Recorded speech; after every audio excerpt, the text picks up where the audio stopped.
జంతువులకు సంబంధించిన విషయాలు చాలా అరుదుగా తెలుస్తూ ఉంటుంది. ఆ విషయాలు కూడా చాలా అద్భుతంగా ఉంటుంది. అందువల్ల ఈ రోజు నేను మీకు జంతువులకు సంబంధించిన కొన్ని ఆశ్చర్యం కలిగించే విషయాలను చూపిస్తాను. వాటిని చూసి మీరు కూడా ఖచ్చితంగా షాక్ అవుతారు.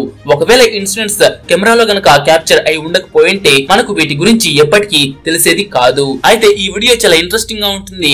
ఎక్కడా స్కిప్ చేయకుండా లాస్ట్ వరకు తప్పకుండా చూడండి. అండ్ ముఖ్యంగా ఈ వీడియోకి ఒక లైక్ చేసి మీ ఫ్రెండ్స్ కు తప్పకుండా షేర్ చేయండి.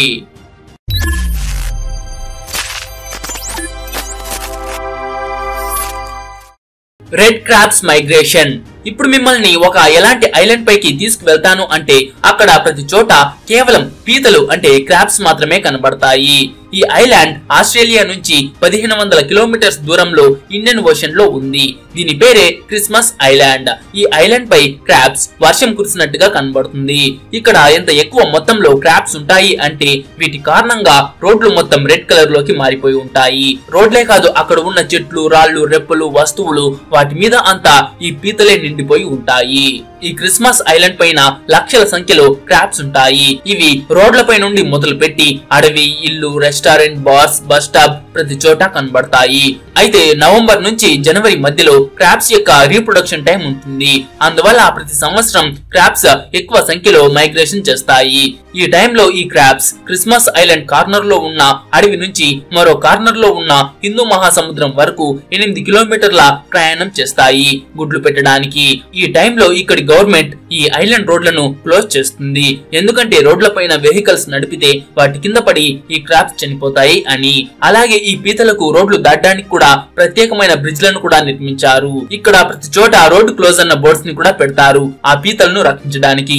ఇంత జాగ్రత్త తీసుకున్నప్పటికీ కూడా రోడ్ల పైన ప్రతి సంవత్సరం వేల సంఖ్యలో క్రాబ్స్ వెహికల్స్ కింద పడిపోయి చనిపోతూ ఉంటాయి. ఇంత పెద్ద మైగ్రేషన్ ని చూడడానికి ప్రతి సంవత్సరం పెద్ద సంఖ్యలో జనాలు ఇక్కడికి వస్తారు. Narsee snake dense. క్రాబ్స్ అంటే పర్వాలేదు, కానీ ఒకే ప్లేస్ లో వేల సంఖ్యలో పాములు చేరితే ఆ సీన్ ఎలా ఉంటుంది? అది ఆలోచిస్తేనే ఎంతో ధైర్యవంతులకు కూడా వణుకు పుడుతుంది. కానీ కెనడాలో మోనిటోబాలో ఒక ఎటువంటి డెన్స్ ఉంది అంటే అక్కడ పాముల గుంపులు ఉంటుంది. ఈ ప్లేస్ నార్సీ స్నేక్ డెన్స్ అనే పేరుతో ఫేమస్. ఈ ప్లేస్ లో ప్రతి సంవత్సరం దాదాపుగా 70,000 పాములు చేరుతాయి. దీన్ని ప్రపంచంలోని అత్యంత పెద్ద పాముల మేళ అని కూడా అంటారు. ఆశ్చర్యం కలిగించే విషయం ఏంటంటే ఈ వింతైన విషయాన్ని చూడడానికి ఎక్కువ మొత్తంలో జనాలు ఇక్కడికి వస్తారు. ఈ పాముల బాగోగులను కెనడాలోని వైల్డ్ లైఫ్ మేనేజ్మెంట్ చూసుకుంటుంది. ఈ పాములు ఇంత ఎక్కువ మొత్తంలో ఇక్కడికి ఎందుకు వస్తాయి అంటే దాని వల్ల అవి ఒకదానితో ఒకటి మేటింగ్ చేయగలుగుతాయి. ఆడ మరియు మగ పాములు ఇక్కడ రీప్రొడక్షన్ కోసం ఒక చోట చేరుతాయి. స్పెషల్ గా గాటర్ స్నేక్స్ ఇక్కడికి ఎక్కువ మొత్తంలో వస్తాయి. కెనడాలో చాలా ఎక్కువ చలి ఉంటుంది. ఇక్కడి టెంపరేచర్ కొన్నిసార్లు 0 డిగ్రీల కంటే కూడా ఇంకా తక్కువకు పడిపోతుంది. చలికాలంలో పాములు ఈ డెన్స్ ని వాటి ఇల్లు లాగా ఉపయోగించుకుంటాయి. చలికాలం స్టార్ట్ అవుతూనే వేల సంఖ్యలో ఈ పాములు ఇక్కడికి ఈ డెన్స్ కి వస్తాయి. పాముల పైన రీసెర్చ్ చేసే ఒక ఎక్స్పర్ట్ చాలా సార్లు ఇక్కడ ఒక ఆడ పాముతో మేటింగ్ చేసే మగ పాముల సంఖ్య 10,000 కంటే కూడా ఎక్కువగా ఉంటుందని చెప్తున్నాడు. అంటే ఆడ పాములు తక్కువగా ఉండటం వల్ల చాలా సార్లు 10,000 కంటే కూడా ఎక్కువ మగపాములు ఒక ఆడపాముతోనే మేటింగ్ చేస్తాయి. ఈ సీన్ ప్రతి సంవత్సరం అలాగే ఇక్కడ కొనసాగుతుంది. ఇది నిజంగా చాలా విచిత్రమైన విషయం. Monkey invasion. కొన్ని సంవత్సరాల క్రితం థాయిలాండ్ లోని ఈ వీడియో చాలా వైరల్ అయింది. వేల సంఖ్యలో కోతుల గుంపు ఒకదానితో ఒకటి గొడవ పడుతూ కనబడ్డాయి. మీరు ఒక విషయం తెలుసుకుని ఆశ్చర్యపోతారు. ఈ ఇన్సిడెంట్ కి మెయిన్ రీజన్ కరోనా.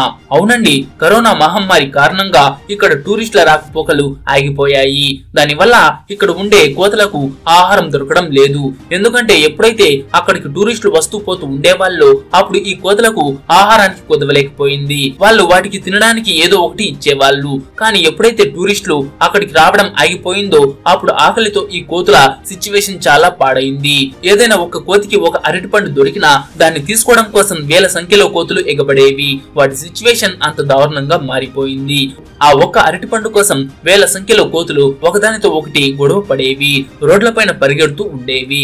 కరోనా ప్రపంచంలో ఎంతో వినాశనాన్ని చేసిందన్న విషయం మీకు తెలిసే ఉంటుంది. ఆ టైంలో ఎక్కువ మొత్తంలో జనాలు కూడా చనిపోయారు. ఎక్స్ప్లోడింగ్ టాడ్.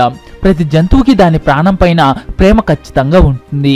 అయితే ఇప్పుడు మనం ఒక ఎటువంటి జీవి గురించి తెలుసుకున్నాము అంటే అది చనిపోయే ప్రాసెస్ మిమ్మల్ని పూర్తిగా ఆశ్చర్యపరుస్తుంది. జర్మనీ మరియు డెన్మార్క్ లాంటి దేశాల్లో కనబడే ఈ కప్ప బెలూన్ లాగా స్ప్రెడ్ అయ్యి దానికదే ఒక బెలూన్ లాగా బ్లాస్ట్ అవుతుంది. అలా చనిపోయి వేలల్లో కప్పలు కనిపిస్తూ ఉంటాయి. స్టార్టింగ్ లో ఈ కప్ప ఇలా చనిపోవడానికి సంబంధించి సైంటిస్టులు ఎన్నో థియరీస్ చెప్పారు. గ్రీనిష్ బ్రౌన్ టోడ్స్ అనే ఈ కప్పలు ఈ విధంగా బ్లాస్ట్ అయ్యి చనిపోవడానికి ఫంగస్ లేదా వైరస్ కారణమై ఉంటుందని, దానివల్ల ఈ కప్పలు ఈ విధంగా సూసైడ్ చేసుకుంటుందని అన్నారు. కానీ ఫ్రాంక్ ముచ్మన్ గారు ఈ కప్ప గురించి డీప్ గా రీసెర్చ్ చేశారు. ఆయన ప్రకారం చాలా ఆశ్చర్యం కలిగించే విషయం ముందుకు వచ్చింది. అదేంటంటే నిజానికి కాకి ఈ కప్పకు శత్రువు. కాకికి ఈ కప్ప శరీరం చాలా విషపూరితంగా ఉంటుందన్న విషయం తెలుసు. అందువల్ల కాకి చాలా తెలివిగా ఈ కప్ప లివర్ ను బయటకు తీసి తింటుంది. దాని బాడీ నుంచి బయటకు తీసి ఆ కప్ప శరీరాన్ని అంతా చల్లా చెదురు చేసి ఆ లివర్ ను మాత్రమే బయటకు తీసి తింటుంది. అప్పుడు ఆ కాకి పైన దాడి చేయడానికి ఈ కప్ప దాని బాడీని స్ప్రెడ్ చేస్తుంది. దానికి డయాఫ్రమ్ మరియు రిబ్స్ లేనందున ఒక టైం తర్వాత ఆ కప్ప బాడీ బెలూన్ లాగా బ్లాస్ట్ అవుతుంది. ఆ టైంలో లంగ్స్ కూడా బ్లాస్ట్ అవుతుంది. అందుకే ఇలా ఆ కప్పలు పేలిపోయినట్టు కనిపిస్తుంది. Headless chicken. తల కట్టిన తర్వాత కూడా ఎవరైనా మనిషి లేదా జంతువు బ్రతికి ఉండగలుగుతారా? లేదు కదా. కానీ అది పాసిబుల్ అవుతుంది. ఈ వింతైన ఇన్సిడెంట్ అమెరికాలో జరిగింది. కానీ అది ఒక కోడిలో. అక్కడ 1945లో కొలరాడోలో ఉండే ఒక వ్యక్తి కోళ్ల ఫామ్ లో కోళ్ల తలను కట్ చేస్తున్నాడు. ఆ టైంలో అతను 5.5 నెలలు ఉన్న కోడి తలను కట్ చేశాడు. కానీ ఆ కోడి చనిపోలేదు. అది తల లేకుండా అటు ఇటు పరిగెడుతూ ఉంది. తర్వాత అతను దాన్ని ఒక పంజరంలో ఉంచాడు. కానీ నెక్స్ట్ డే మార్నింగ్ ఎప్పుడైతే అతను నిద్రలేచి చూశాడో అప్పుడు అది ఇంకా బ్రతికే ఉంది. ప్రజలు ఎప్పుడైతే తల కట్ చేయబడి ఉన్న కోడి తమాషాగా తిరుగుతూ ఉండడం చూశారో వాళ్ళు కూడా షాక్ అయ్యారు. ఈ వింతైన కోడికి మైక్ ది హెడ్లెస్ చికెన్ అనే పేరు పెట్టారు. కొంతమంది దీన్ని ప్రేమగా మైక్ అని కూడా పిలుస్తారు. తల కట్టైన తర్వాత కూడా మైక్ దాదాపుగా 18 నెలల వరకు బ్రతికే ఉండింది. ఈ తల లేని కోడికి డ్రాపర్ ద్వారా జ్యూస్ లాంటివి తాగించేవారు. అయితే మార్చ్ 1947లో అది చనిపోయింది. మీరు ఒక విషయం తెలుసుకుంటే ఆశ్చర్యపోతారు. మనిషిని బ్రెయిన్ ఏ విధంగా కంట్రోల్ చేస్తుందో అదే విధంగా కోడిలో బ్రెయిన్ స్టెమ్ పనిచేస్తుంది. అందువల్ల పొరపాటున కోడి తలను కట్ చేస్తున్నప్పుడు దాని జుగులర్ వైన్స్ కట్టవకపోతే మెడలో బ్రెయిన్ స్టెమ్ అలానే ఉంటుంది. దానివల్ల తల లేకపోయినా ఈ బ్రెయిన్ స్టెమ్మే కోడిని కంట్రోల్ చేస్తుంది. Cocoon trees. స్పైడర్స్ వలలు అల్లడంలో ఎంత ఎక్స్పర్ట్స్ మనందరికీ తెలుసు. కానీ ఇవి ఇంత ఎక్స్పర్ట్స్ అని ఎవ్వరూ అనుకుని ఉండరు. ఈ ఫొటోస్ ను జాగ్రత్తగా చూడండి. మీకు ఏమైనా అర్థమైందా? అర్థం కాకపోతే దీని వెనుక ఉన్న స్టోరీ ఏంటో నేను మీకు చెప్తాను. అసలు జరిగింది ఏంటంటే 2011లో పాకిస్తాన్ లో భయంకరమైన వరద వచ్చింది. దానివల్ల ప్రజల జీవనం గందరగోళంగా తయారైంది. ఈ వరద జంతువులను కూడా చాలా తీవ్రంగా ఎఫెక్ట్ చేసింది. అప్పుడు చాలా గ్రామాలు జలమయం అయింది. ఇక స్పైడర్స్ అయితే వాటి ప్రాణాలను కాపాడుకోవడానికి ఒక ట్రిక్ ని కనుగొన్నాయి. నీటి యొక్క పెరుగుతున్న లెవెల్ నుంచి తప్పించుకోవడానికి లక్షల స్పైడర్స్ చెట్లను వాటి నివాసంగా మార్చుకున్నాయి. కొన్ని రోజుల తర్వాత ఎప్పుడైతే వరద నీరు తగ్గిందో అప్పుడు దూర ప్రాంతాలకు వెళ్లిన వారు తిరిగి వాళ్ళ ఇంటికి వచ్చారు. కానీ తిరిగి వచ్చిన తర్వాత వాళ్ళు ఏదైతే చూసారో దాని గురించి వాళ్ళు ఎప్పుడు ఇమాజిన్ కూడా చేసి ఉండరు. పొలాల ఒడ్డున ఉన్న చెట్లు మొత్తం ఈ స్పైడర్స్ వలలోకి కన్వర్ట్ అయిపోయాయి. ఎలా అనేది మీరు ఇక్కడ చూడవచ్చు. అక్కడ చెట్లు పెద్ద పెద్ద స్పైడర్స్ వలలతో నిండిపోయి ఉన్నాయి. అవి ఆ చెట్ల పైన వాటి వలతో ఎంత పెద్ద లేయర్ ని తయారు చేశాయి అంటే ఆ చెట్లను దూరం నుంచి చూస్తే మేఘల్లాగా కనబడుతున్నాయి. అక్కడి ప్రజలు ఇటువంటి ఇన్సిడెంట్ ని ఎప్పుడూ చూడలేదని చెప్పారు. Mud skipper fish. కానీ ఈ ప్రపంచంలో కొన్ని చేపలు నీరు లేకుండా కూడా జీవించగలుగుతాయని నేను చెప్తే మీరు నమ్ముతారా? అవునండి, ఇది మడ్ స్కిప్పర్ ఫిష్. ఇది ఎలాంటి చేప అంటే నీటితో పాటు నేలపైన కూడా ఇది జీవించగలుగుతుంది. ఈ చేప బురదలో ఏ విధంగా ఎగురుతోందో మీరు చూడవచ్చు. ఈ చేప యొక్క స్ట్రక్చర్ కాస్త వింతగా ఉంటుంది. దీని తలపైన కళ్ళు ఉంటాయి. అద్భుతమైన విషయం ఏమిటంటే ఇది గాలిలో ఎగురుతూ దాని ఫిమేల్ పార్ట్నర్ ని అట్రాక్ట్ చేస్తోంది. మరో ఆశ్చర్యపరిచే విషయం ఏమిటంటే ఈ చేప జాతిలో ఒక ఫిమేల్ ఫిష్ ని పొందడానికి మగ చేపలు ఒకదానితో ఒకటి ఫైట్ చేసుకుంటాయి. చేపల యొక్క ఈ బిహేవియర్ గురించి మీరేమనుకుంటున్నారో కమెంట్ చేసి తప్పకుండా చెప్పండి. ప్రొబోస్కిస్ మంకీ. ఈ ప్రపంచంలో అత్యంత వింతగా కనిపించే జంతువుల లిస్ట్ లో ఈ జంతువు పేరు అన్నిటికంటే పైనే ఉంటుంది. మీరు కాస్త ఈ కోతి ముక్కును చూడండి. ఈ వింతైన ముక్కును చూస్తే కొంతమందికి యూనిక్ గా అనిపిస్తే మరికొందరికి అందవికారంగా అనిపిస్తుంది. దీని ముక్కు చాలా పెద్దగా ఉంటుంది. అది దాని నోటి వరకు వేలాడుతూ ఉంటుంది. అయితే ఈ కోతిలో ఎటువంటి వింతైన బిహేవియర్ ని చూడడం జరగలేదు. ఈ కోతి ఒక నార్మల్ కోతి లాగానే ఉంటుంది. కానీ దీన్ని నార్మల్ కోతితో కంపేర్ చేస్తే సైజ్ లో కాస్త పెద్దగా ఉంటుంది. దానితో పాటు ఇది మంచి స్విమ్మర్ కూడా. నీటిలో ఇది గంటకు 30 కిలోమీటర్ల వేగంతో ఈదగలుగుతుంది. స్ట్రైక్ బర్డ్ ని కసాయి పక్షి అని కూడా అంటారు. అలా ఎందుకంటారు అంటే ఈ పక్షి వేటాడే మెథడ్ చాలా భయంకరంగా ఉంటుంది.